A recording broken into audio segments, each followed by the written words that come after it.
Hi, my name is Kim Brown and I'm a makeup artist. Today I'm going to talk to you about foundation. I always think it's a really good idea to prep the skin as much as possible. Try using a luminizer with your moisturiser to get an amazing youthful glow to the skin.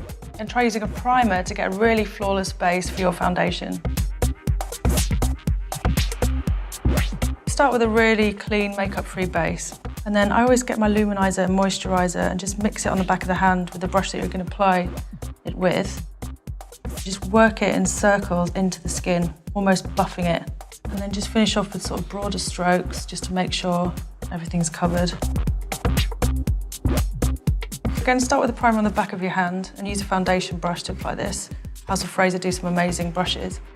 And then just sort of sweep it over the skin. This is to act as a layer over any sort of open pores or little flaws.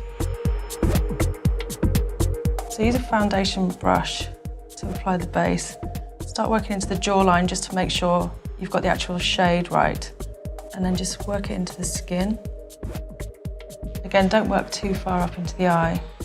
We use a concealer for under the eye with a slightly different texture. Using a brush really helps as well so you don't get any little patches. It helps it to really, really blend and look natural. And then you just make sure you've got a really even coverage. So with concealer, it's always good just to sort of press it into the skin because you're using it directly under the eye. Any sort of delicate areas, you don't want to drag the skin.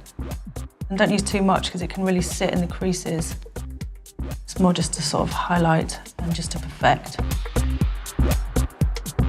So once you've applied your foundation, just finish off with a really light dusting of very sheer powder, just down the T-zone. Avoid putting it on the cheeks and on the temples because that would leave a really nice dewy texture to the skin. And that's how to get a lovely, flawless foundation.